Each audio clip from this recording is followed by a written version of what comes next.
Kind of had a pretty big failure. The arm should not look like that.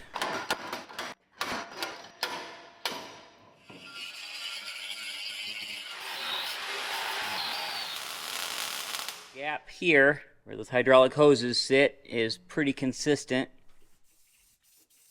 All right, here's one of the big things I wanted to see is how even that bucket is when it touches.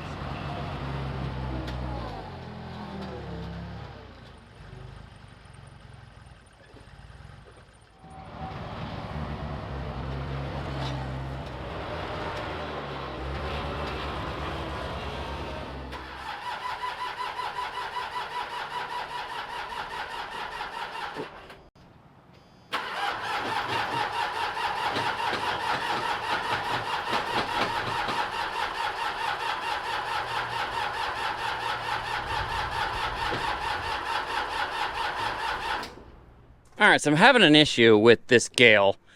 Basically, when I try and crank it, it just cranks and cranks and cranks, and then it will smoke a ton of white smoke out, and eventually it starts and it kind of runs rough.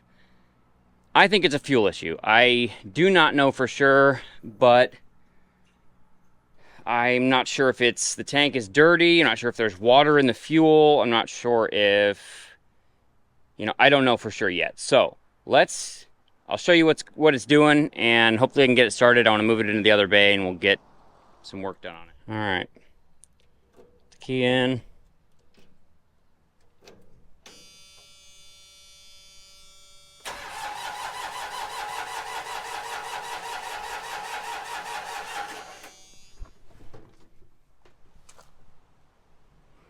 Smoking. So my worry is that one of the injectors is stuck open, spraying fuel all the time into one of the cylinders. Usually white smoke that doesn't smell like coolant is unburnt fuel that never went through the combustion process. When it goes through the combustion process and it just doesn't get all burned up, it turns black. That's where you get your black smoke from. White smoke is usually water, antifreeze, or completely unburned fuel, like us trying to start this, having too much fuel in the cylinder, and then it combusting and basically being pushed out through the exhaust system, or not combusting, but basically being compressed in the cylinder and then being pushed out through the exhaust system in an unburnt state. So I don't know exactly what's going on. We're gotta dive into it. It could be the fuel filters. It could be losing prime. I'm really leaning toward a fuel issue for sure, though, because this thing ran amazingly well. The only thing that changed, I did pressure wash in here to get some of the grinding dust off after I fixed the loader arm, after we welded it back together. So maybe there's something electrical that got disconnected or unplugged. That would be something we could look for.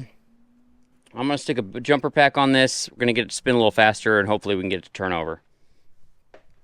All right, we got the jumper pack back there. Let's see if we can get it to fire up.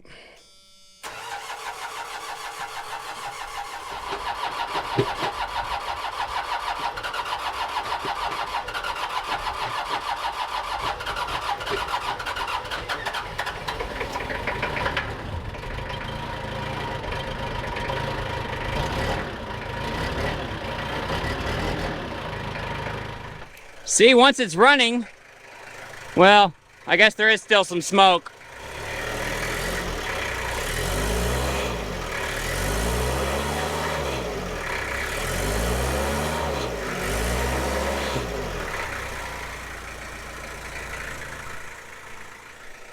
Let's go ahead and get this into the other bay. I don't want to run it very long.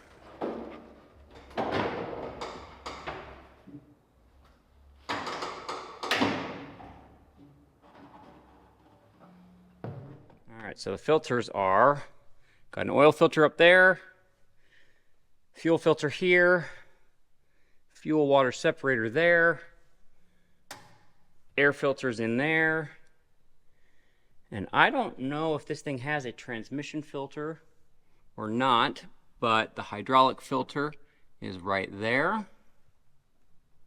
and that's all I know of on this machine.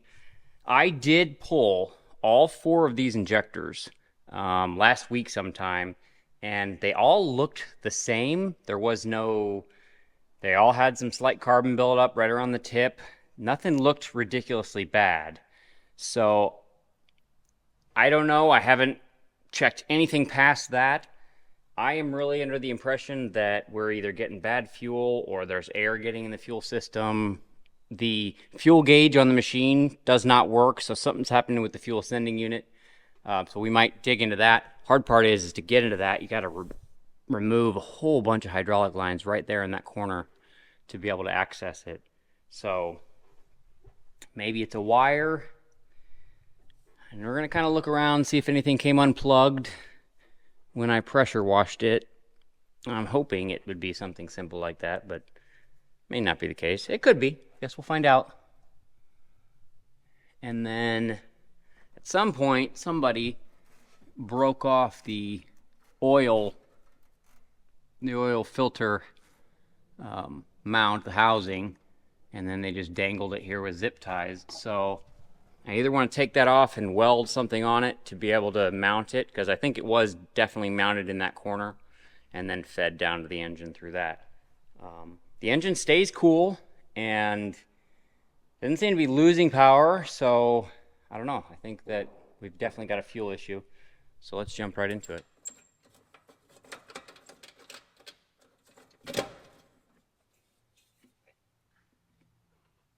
Definitely pretty dusty in there. So this is marked 2795 hours on September 14th, 2007. That's a long time ago. I did rescue this machine, and the problem is that I lost all the footage. I have a external hard drive that I put all the footage on, and it crashed, and I cannot get it to mount on my computer. And the only option I've found is to pay a company anywhere from like $1,000 to $4,000 to rebuild the hard drive and then get the footage off. So I don't know if you know any better ways of getting footage off of a dead hard drive, a dead external. I think it's a SanDisk, or no, it's a Western Digital external hard drive. I think it's a 4 terabyte. So I don't know. Got any ideas on that? That'd be great. Then I could show you the rescue of this machine. Plus, there's another rescue and a bunch of work I did to another track loader. Let's look at this. That is dusty. Yeah. Might be starving for air too. So yeah, we'll have to replace that. Let's see, this inner one is marked the same.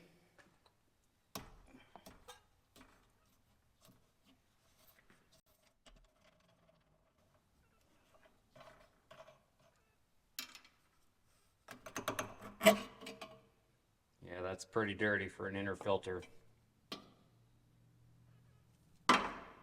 Say we wipe that tube out, we'll wipe the cap out, and get some new filters for it. Dust in there.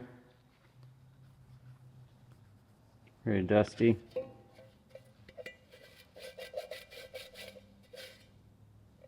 I'll get all these cleaned up. Alright, I got these all cleaned up. So this is a trap for dust. It'll fit back in there like that.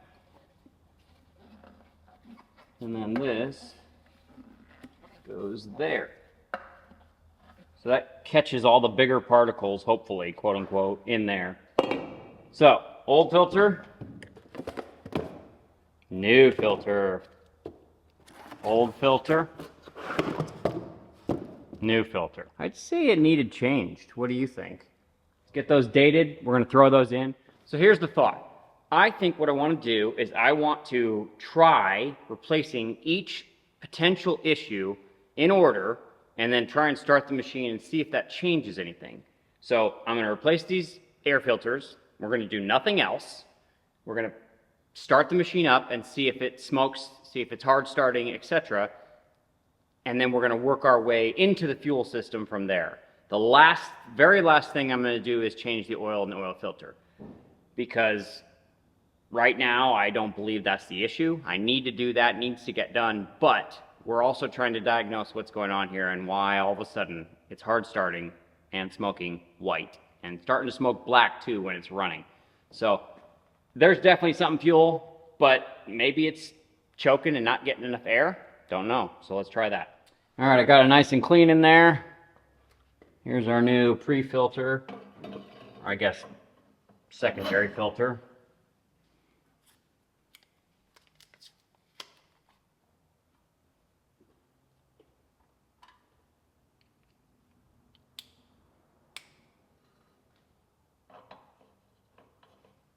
All right, here's the main filter.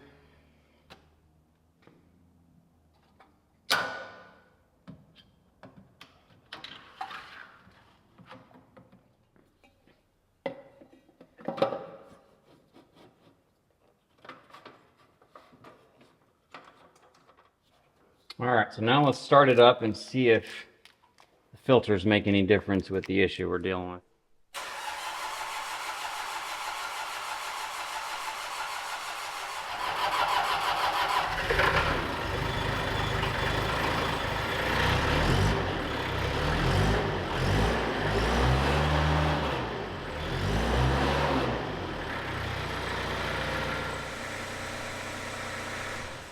That did not fix it, so we've still got an issue going on there, but at least now we know that the air filters were not clogging it up to the point where it was starving for air, so we'll keep going.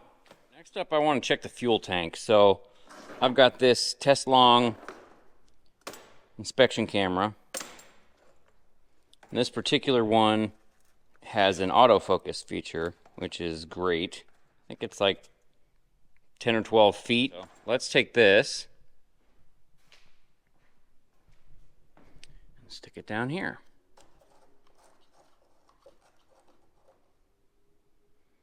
That fuel cap looks bad. There was a green cap cover on it, and I have it still. It actually says Volvo, but it came off. It wasn't staying on there, so I took it off. I'd like to get a new cap, because any of that rust dropping down in there is not good for it.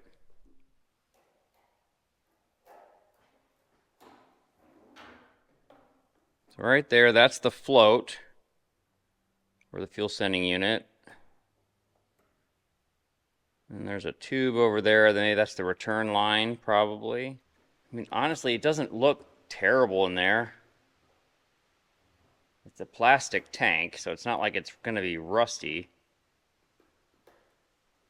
I mean, I've got yellow diesel in it, I know that, because it's on-road diesel, it's the only diesel I had. Fuel sending unit's definitely there. The float's still floating. I don't know. I think there's a drain down there on the bottom of the tank. Let's find that and see if we can get any junk out of the bottom of the tank. On my other Gehl, there's a drain like right here, and I don't see it there. It's not behind the battery. It's, there's a spot here.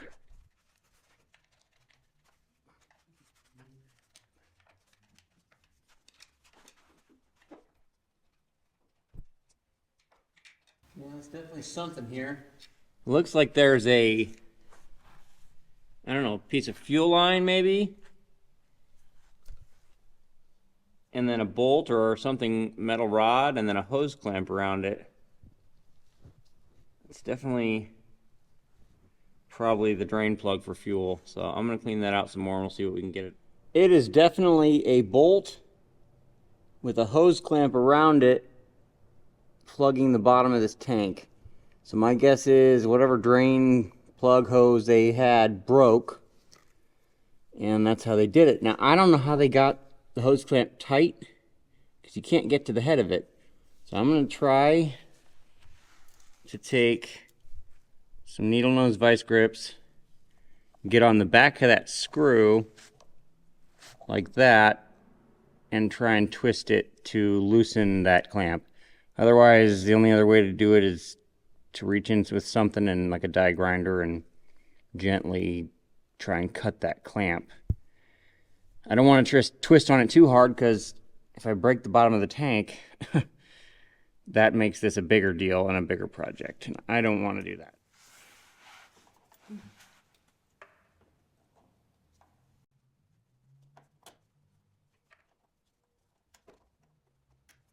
All right, have you ever seen vice grips like these? So these are your classics. These are just very small ones. I think these are what, 5 WRs? So with the rounded jaws, those are good for some things. And you got the needle nose style. Those are also good for some things. But this style, the 4LW, these are meant to grab rounded off nuts and clamp onto them tight enough to be able to get them off. Plus, it has a tiny little serrated jaw right at the tip that allows you to maybe grab the tip of something and get some leverage on it. So this is what we're going to try instead of the needle nose. We'll see if it works this time.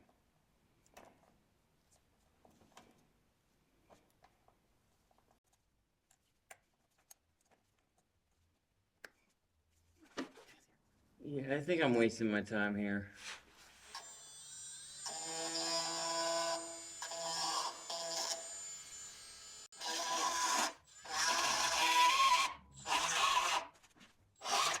So I'm trying to cut into the hose clamp to get that broken off rather than trying to cut the band. I think I got it. There we go. Because I didn't want to dig in and get that pipe or whatever the plastic tube is that's coming off the bottom of the tank. I assume it's plastic anyway. Let's find out here in a second. Sure seems plastic to me. Dang, man, they just pounded a bolt right into it. Goodness gracious. Great balls of redneckery.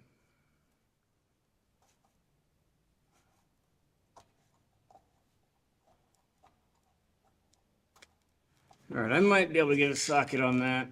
Not sure yet. Trying not to destroy it. If I can get a wrench on this, I might be able to spin this bolt out. Yeah, it's twisting. I've got a tub ready in case this does what I think it's going to do, which is make a mess.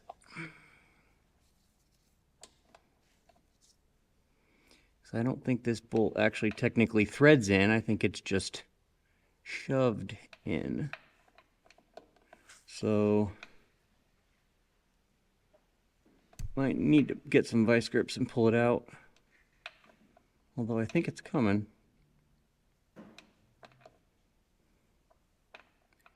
Yeah, it seems like it is.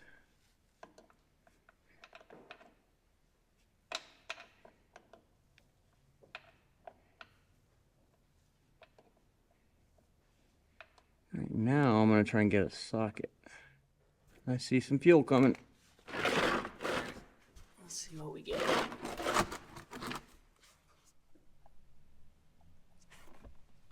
Well, there's our plug. And we're getting some drips, which means there's definitely some buildup in there. So let's see if we can give this old girl a little enema.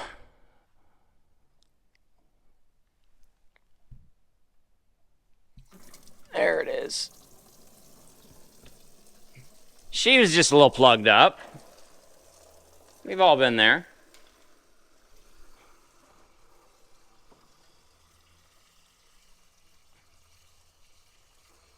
So I've decided I'm just going to drain the whole tank. And then we're going to stick the camera back in there and see what we see. I don't think there's a lot of fuel in there. It did look pretty murky at the bottom. This is coming out pretty clean. This is yellow diesel, so this is road diesel. This technically costs more to use because you pay a road tax to get it. Now, sometimes I use it because it's just more convenient than going and getting off-highway diesel. So off-highway diesel is dyed red so that they can basically show that it is not taxed and is made to be used in machines and equipment that is not on the roads. Yellow diesel, you pay a road tax for. So even though it looked a little bit rough at the beginning, it's actually pretty good, clean stuff. I wiped this tub out, so we may be able to save this fuel. I want to, for sure. Worst case scenario, we'll put it in one of the other machines. It'll eat it up like nothing. But with this issue with the machine, I wanted to start with where fuel comes in and work our way towards the injection pump. We're slowing down here, so probably toward the end.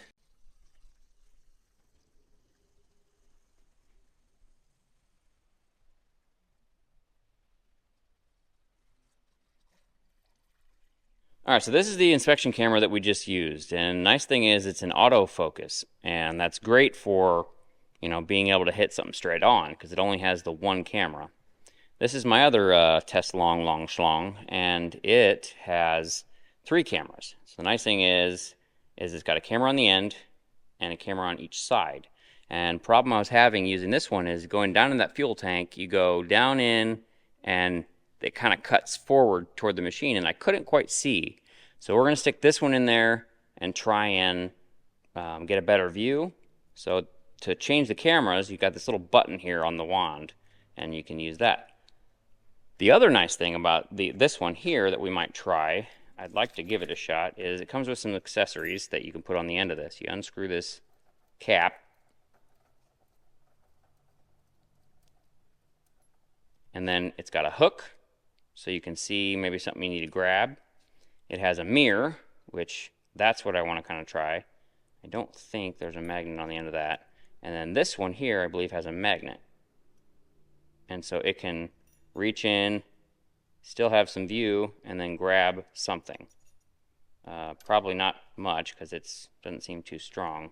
But let's try the mirror real quick, and then we'll give this triple camera a shot, and we'll kind of compare them. Into the belly of the beast.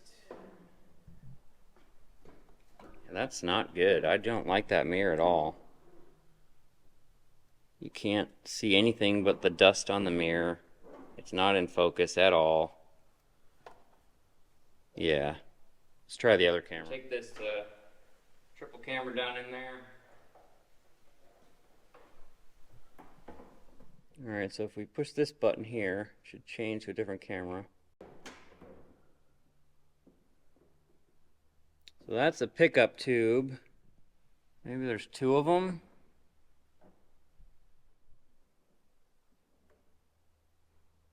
So there's a shot right down the tube. And there's some slight dirt and rust or whatever in there, but not a lot. So this is the actual fuel sending unit. The fuel gauge doesn't work on the dash, and so I'm trying to see if it's corroded on the contacts. All right, so we're going in through the bottom and coming up. See all that? That's the bottom of the tank right there. There's one of the pickup tubes. So there is a bunch of sludge down there.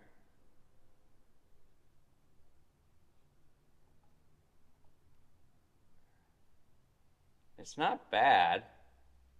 Well, it's not good, but it's better than I thought. See that dust? That's like dirt and sand. Yeah, we gotta get that out of there. And then that slight green, that's just diesel fuel that is sitting on the other side of a dirt ridge. I mean, it's not a lot, but that green shows you the yellow color is technically what it is. But and then back around.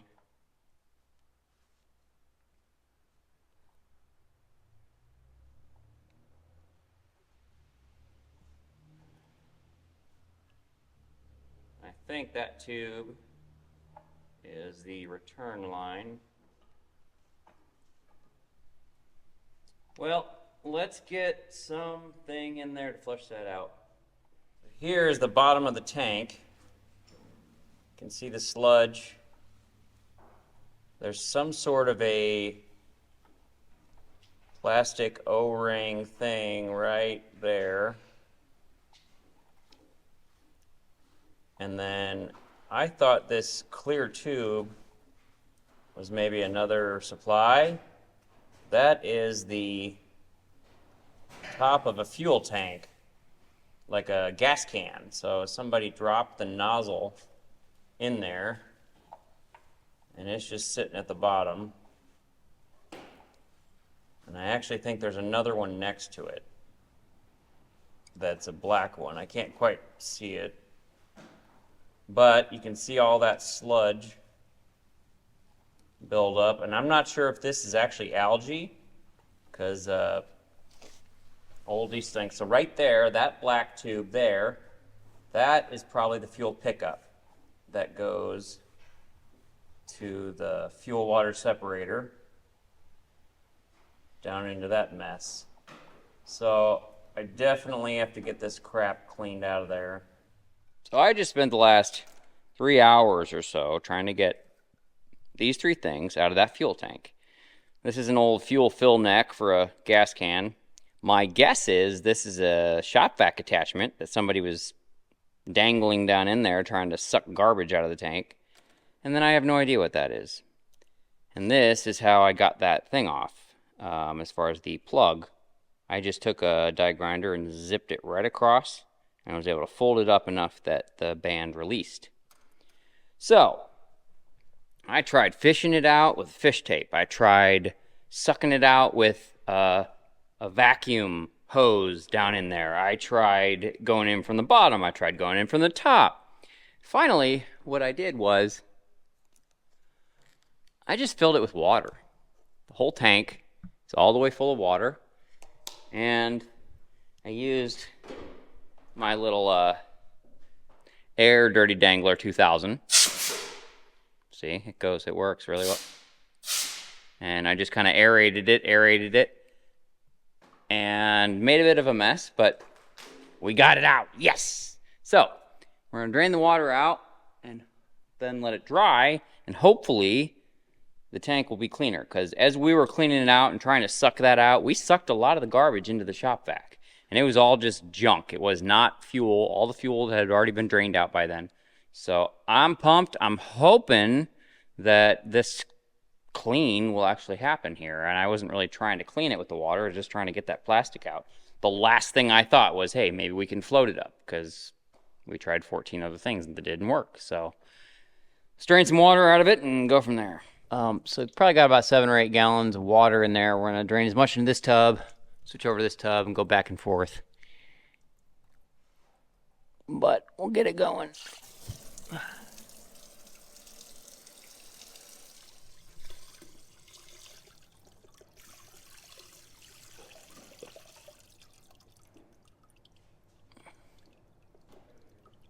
We're definitely getting it cleaner.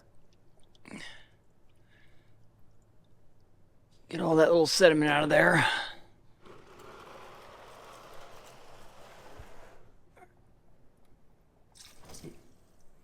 I think that's the last one. It's definitely slowing down. So I had an air hose. I had the dirty dangler down there, and I was just kind of like tickling it, trying to stir up any of that dirt and grease and sediment at the bottom, trying to get it all to come out, which you can see how murky that water is. It wasn't crazy dirty, a lot less than I thought. But anything we can get out of there will help this machine. It won't get fed through the filters.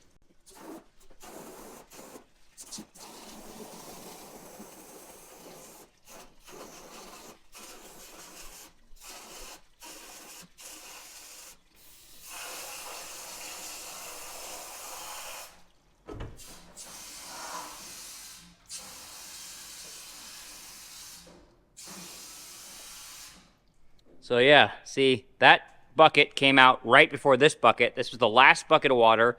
You can see all that dirt and debris in that one, how much darker it is.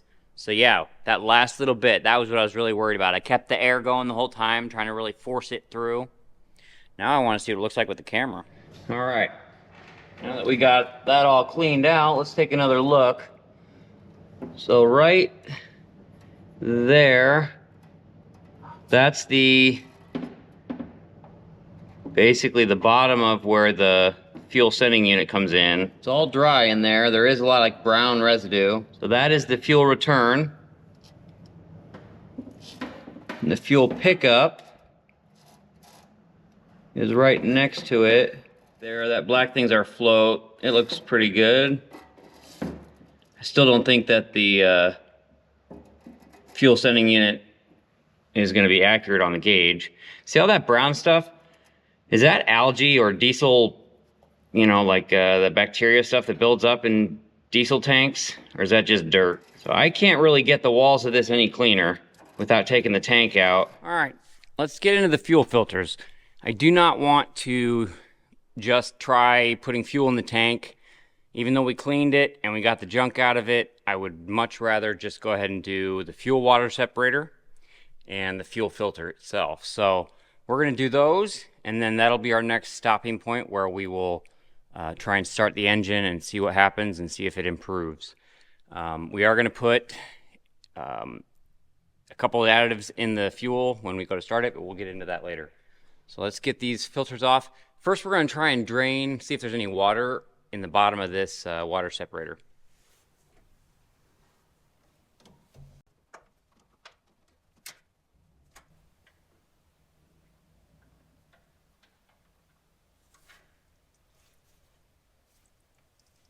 Yeah, that's water.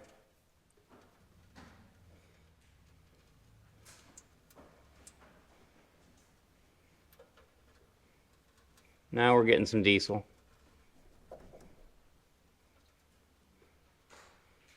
Well, that could be a cause of our issue. Let's go ahead and close this up, and then we're going to take this filter off. See those little bubbles of brown stuff? That is just dirty water settled at the bottom of the diesel fuel. The diesel fuel is the yellow greenish, and it's all starting to collect into one, those little dots.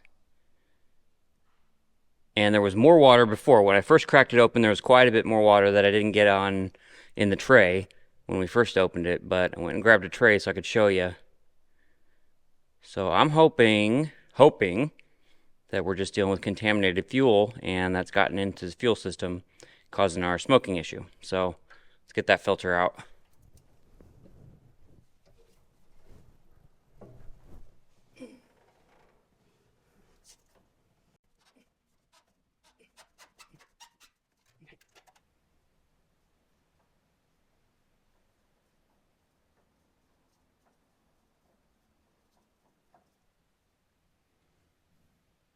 See, that filter's all rusty and brown. It also could be algae.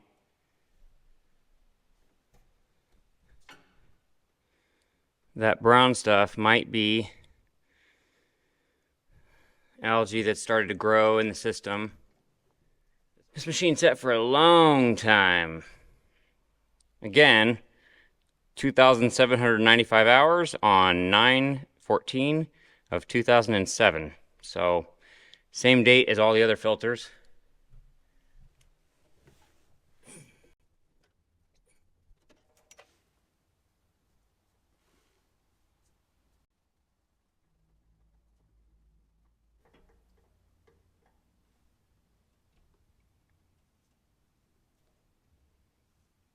So the inside of that filter is definitely much cleaner. So that's a great sign that at least this filter, I mean, it doesn't look great, but then most of the dirt's around the outside of it.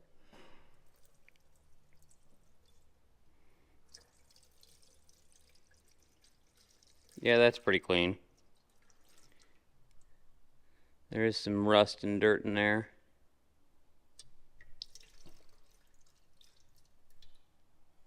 We've got our Napa water separator and then our Napa fuel filter. So we'll get these marked, get them thrown in. I always fill up my filters before I put them in. I like to leave them in the box, and I pull the wrapper back.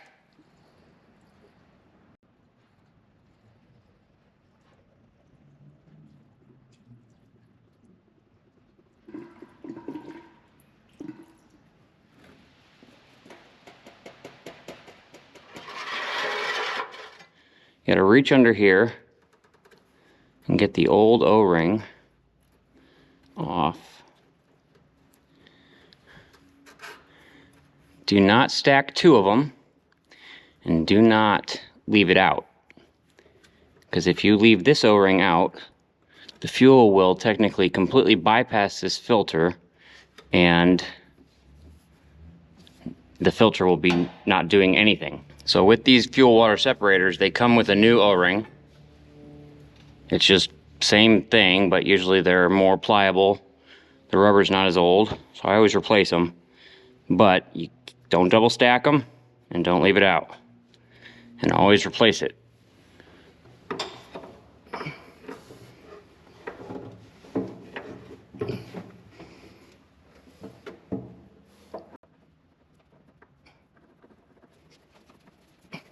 Now don't over tighten it, because then the next guy has to deal with it. I should have marked this with a paint pen, but I didn't, so I'm going to wipe this off, let it dry, and I'll mark the hours and date on there with a paint pen. Hand tight's fine. The next guy will appreciate it if you do that.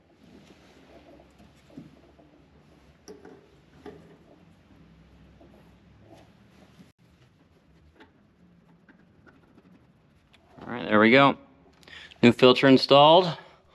I used a different plug, and I did put a hose clamp around it, but I put it in a way that I can get a wrench on that nut there. We're going to give it a little bit of fuel and see if we have any leaks down there. Go from there.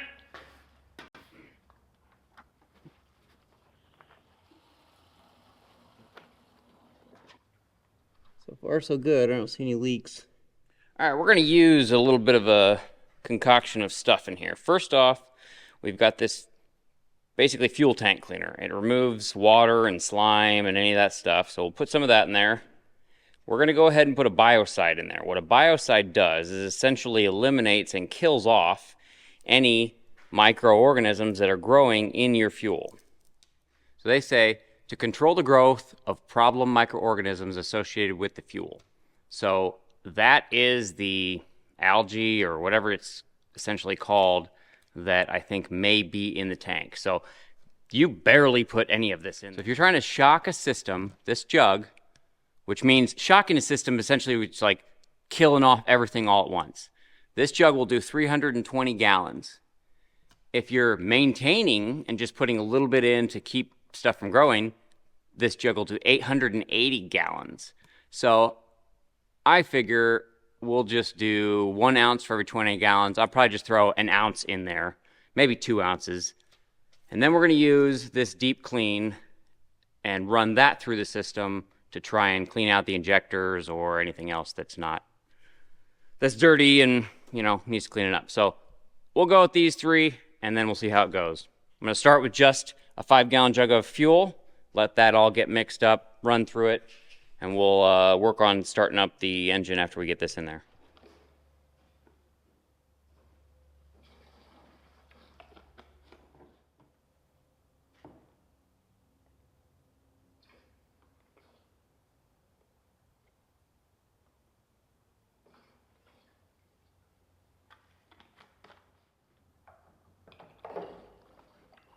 All of it.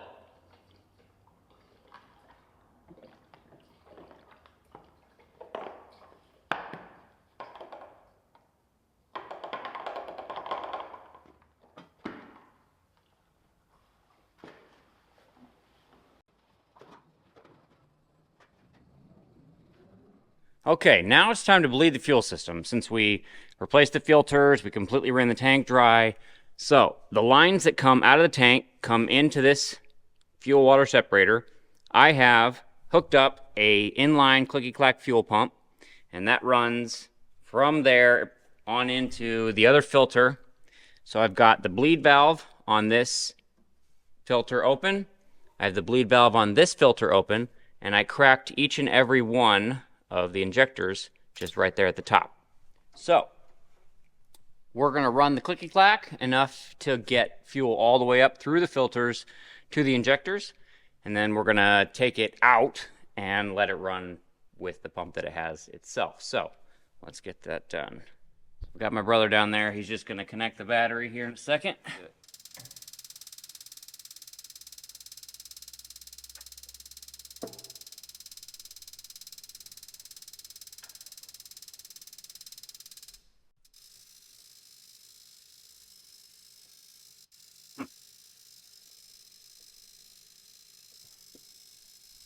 I did not take this line off. Maybe we have something blocked up here.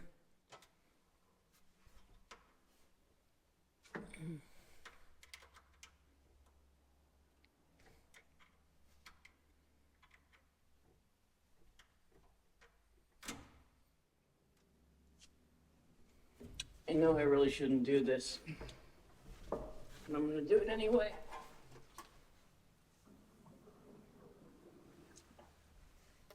Ugh. Well, it's not blocked. All right, let's try this one more time.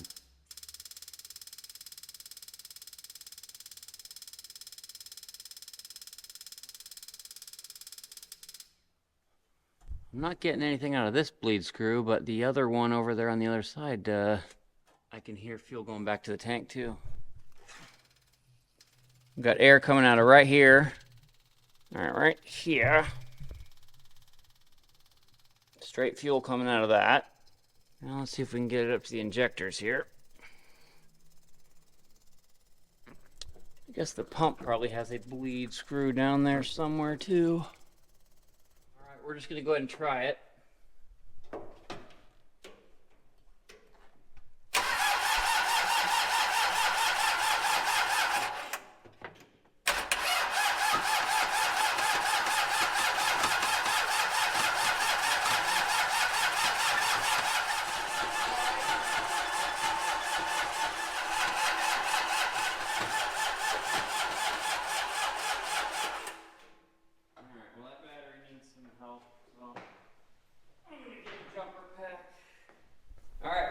Jumper pack engaged. Here we go.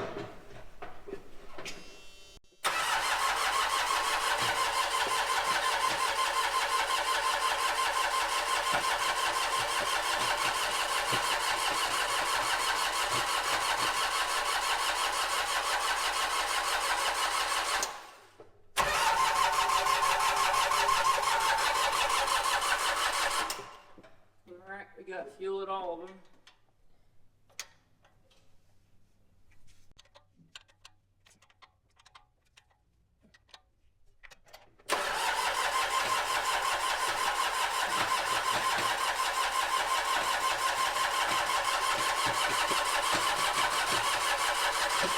Starter is smoking! Starter on this machine has always been questionable. And I've been wondering if it's an issue for a long time. But we'll run it till it stops. Man, I am really leaning toward this being a fuel supply issue. So right there's our injection pump. Obviously we've got the 4 injectors there. It is getting fuel, but I cranked the engine over. I took the other clicky-clack pump out, and the bleeder on the new fuel filter was not pumping anything. And so I'm thinking it's not getting enough fuel to fire, which there is no fuel pump other than the injection pump. That's what does the pumping. As far as I can see, there literally fuel goes directly from that fuel filter into this line there, goes through the pump, and then comes out that line there. That's the out. So I do not know. I do not see anything. I really thought this was going to be electrical because this started acting like this after I pressure washed it. Well, let's see if I can get you a better view here. Right here, there is one wire that goes into the injection pump there. My guess is that is a shut-off wire for fuel. I do not know if... I'm not familiar with this injection pump. I mean, pretty much every one I ever work on is new to me. So yeah, fuel comes in right through this line, goes through the injection pump, out to the injectors. And then any excess goes out this line and goes back. I cracked the bleeder on the fuel filter there, cranked it over, and I was not getting fuel to squirt out of that. We got it to squirt out of that when we had the electric clicky-clack in there. So that says to me it's not getting enough, and I think the smoke we're getting is all the unburnt fuel. It's getting a little, like it's not completely stopped up in that pump. But so I may have to pull the pump. I think right now what I'm going to do is, this whole air filter assembly is in the way. This fuel filter housing is broken and dangling here.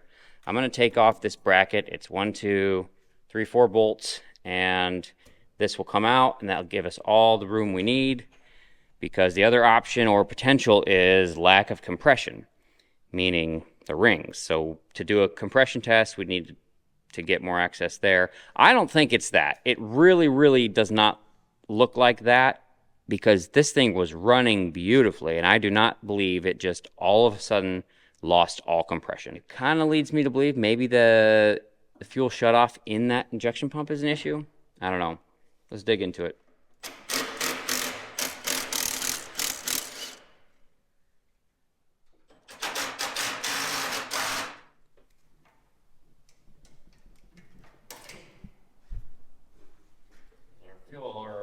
There's our oil filter housing. Just dirty dangling there.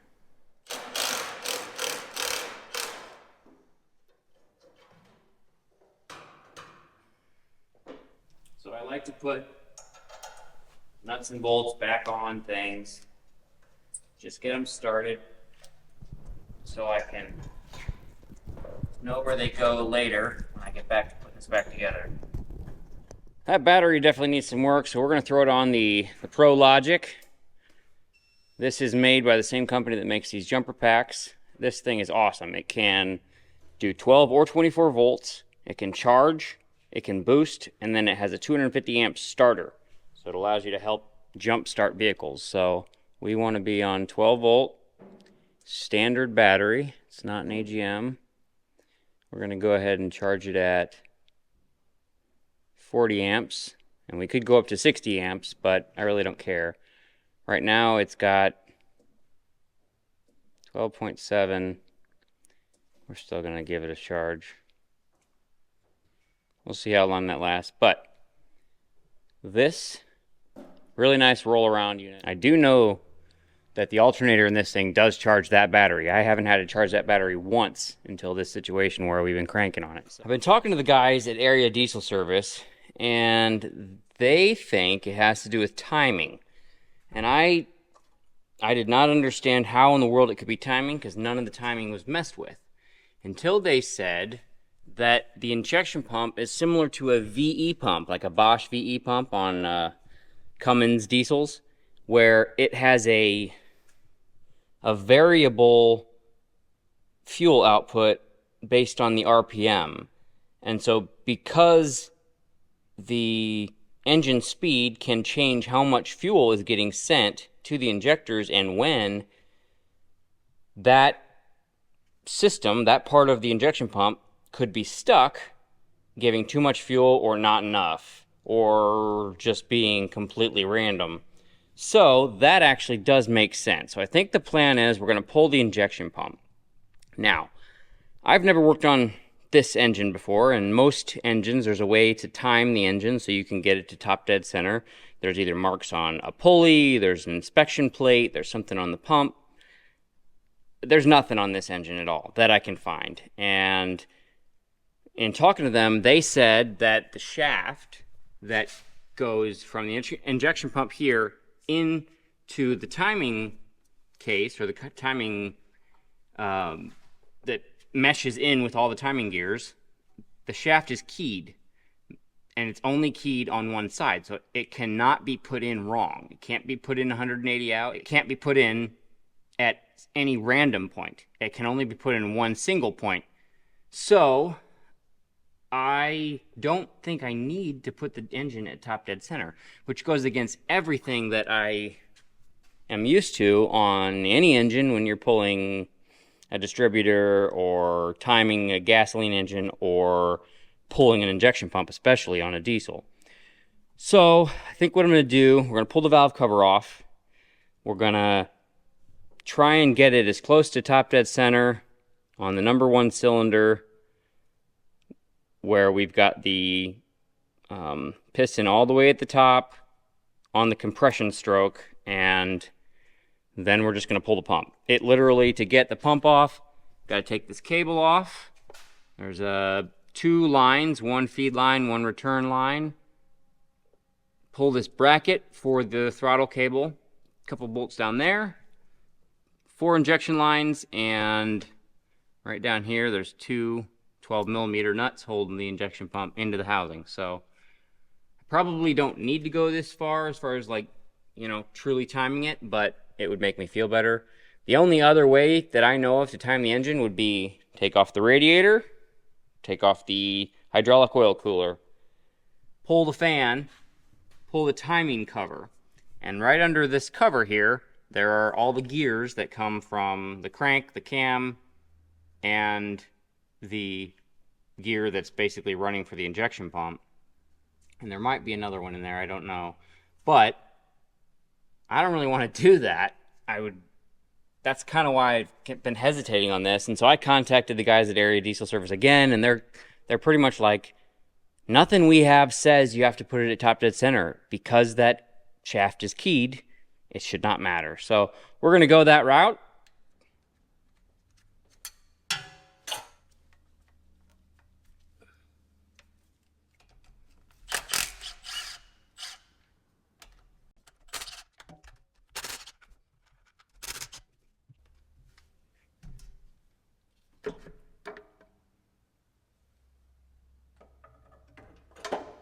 So I already had this valve cover off, I don't know, a couple weeks ago just to look. It was really stuck on there, so I cleaned the seat, cleaned the gasket. That's all I've done to it. So essentially with an engine, especially an inline 4 like this, you typically have number 1 cylinder, number 2 cylinder, number 3 cylinder, number 4 cylinder. And you start from wherever the fan is. So the fan is right here, and you work your way away from the fan. So this is our number 1. We're also going to have to pull this injection line and pull the injector so we can look down in. I guess maybe I could pull the glow plug out. I've pulled the injectors. They all look pretty good. I think I'm going to pull the glow plug out and just to see it. And that'll also give us the ability to see if the piston's coming up. So let's do that. I got to figure out what size that is.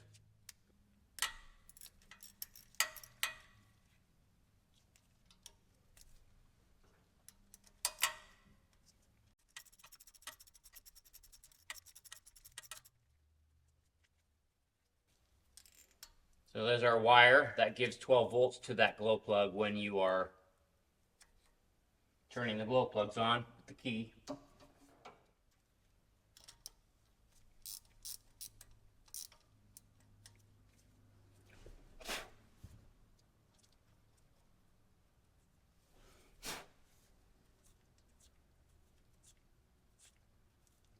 Trying to minimize the dust that's going to fall down in that hole.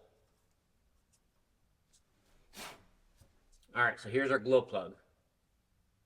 Essentially, it's just like a little like electrode, essentially, and when given 12 volts, the tip of this will glow red hot, and it heats the inside of the cylinder and makes it easier for cold starts. And that glow plug actually looks really good. Slight bit of like carbon buildup on it, but honestly, it's not broken, it's not in bad shape. It's exactly what I wanted to see. So these are quality ones made by NGK. So yeah, they're 94 Y4s. All right, that will give us something we can stick a wire down into. I actually might use a zip tie just because if something breaks, it'll just be a piece of plastic in there. All right, while we're over here, let's get this throttle cable out of the way, off the injection pump.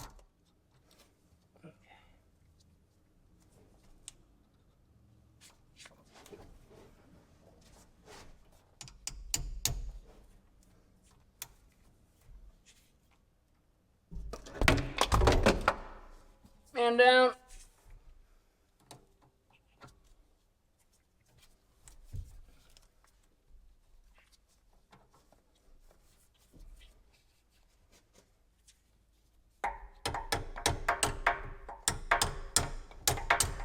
There we go. There's our cotter pin. Let's make sure not to lose the pin.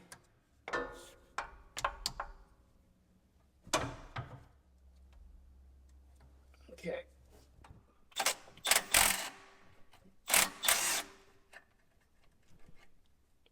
There we go.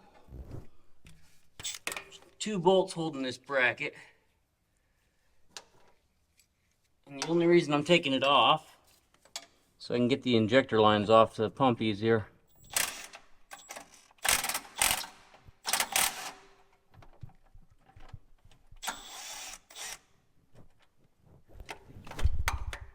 Okay. So now that bracket, we can just tuck it out of the way, like that. All right, now we got 4 injector lines. Gotta unplug this wiring harness here. All right, I got this shutoff solenoid unplugged. Let's get that out of the way. Now there's 4 lines right here that we need to get loosened and off the pump.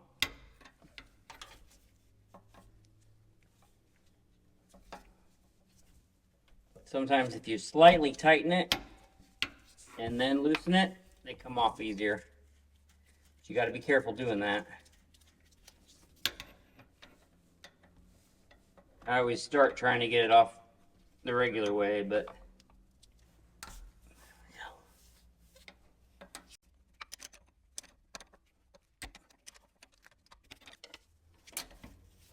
okay, got it. All right.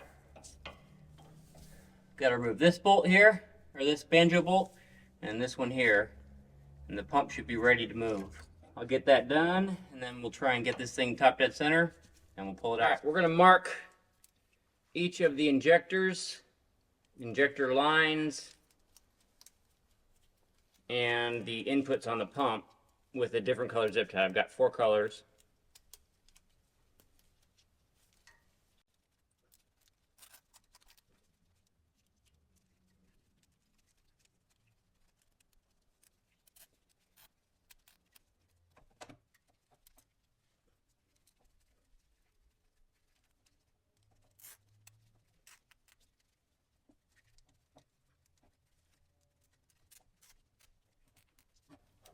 Okay, blue, red, yellow, orange. All right, got all these lines disconnected.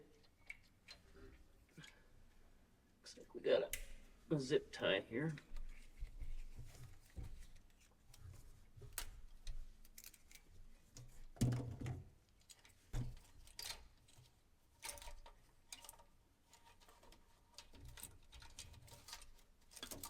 There's our marks. Zip ties on the lines.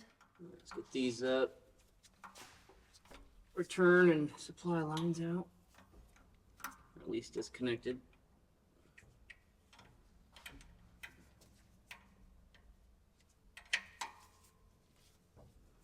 I need to get a socket for that one. I can't get around that bolt.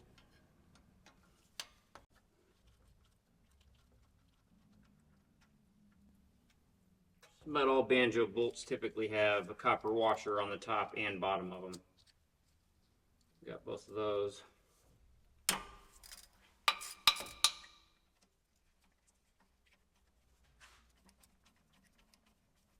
right, pushing it on the belt, turning the engine over with the fan. See how we got the number 1 pistons coming up. You look at the valves too. Right as it's starting to go down, we'll know we're on the compression stroke right there.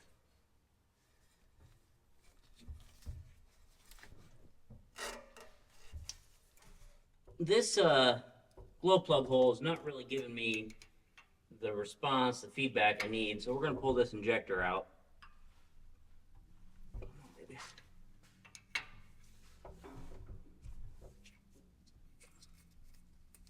This is the return line that I'm taking off.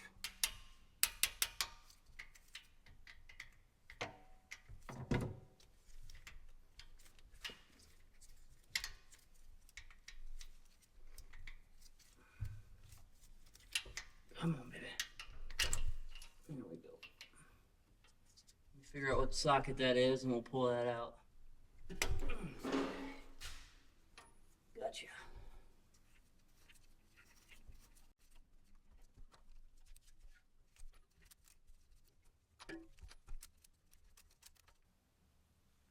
There's our injector.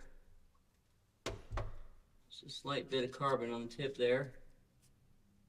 All in all, though, it looks pretty good. So now, should be able to put this down in the cylinder here.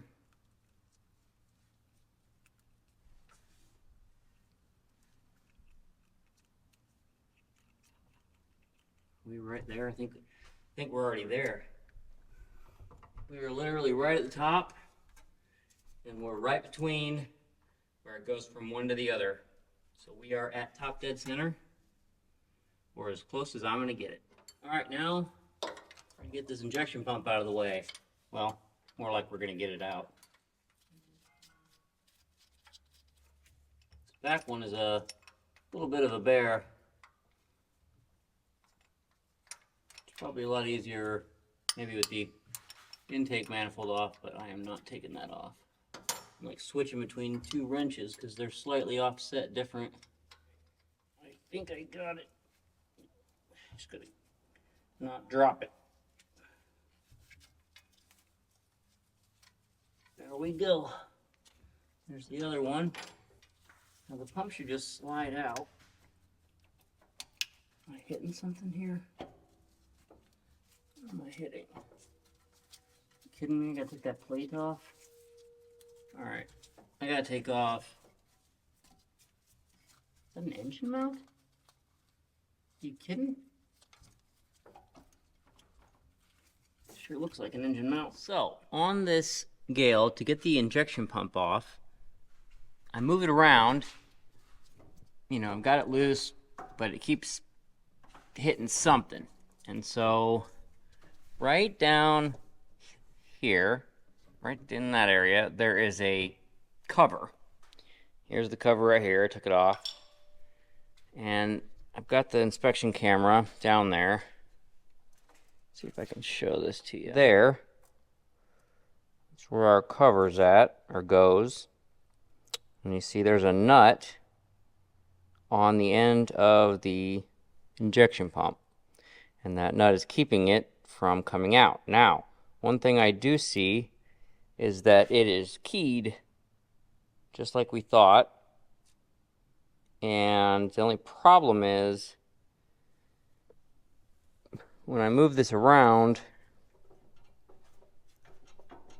the gear that it attaches to is kind of just loose in there after I take the shaft off, so which means it could kind of the wrong way or move just slightly so that we have difficulty getting it back in there. Let's figure out what that is. Let's try and get the pump out, and we'll go from there on putting it back in later.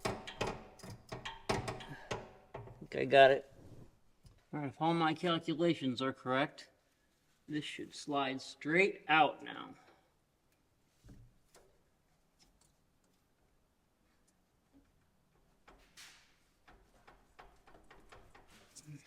So now I feel a little bit better prying on this, but just not too much.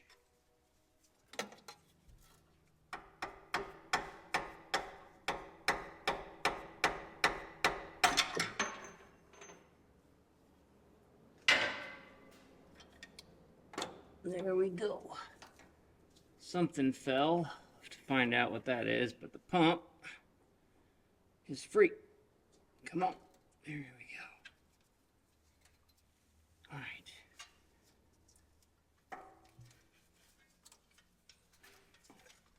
All right. Come on now. There it is. There's our Denso pump. Yep, it's keyed for sure. This thing should unscrew and pull out like so. So now I've got to install. Well, it runs.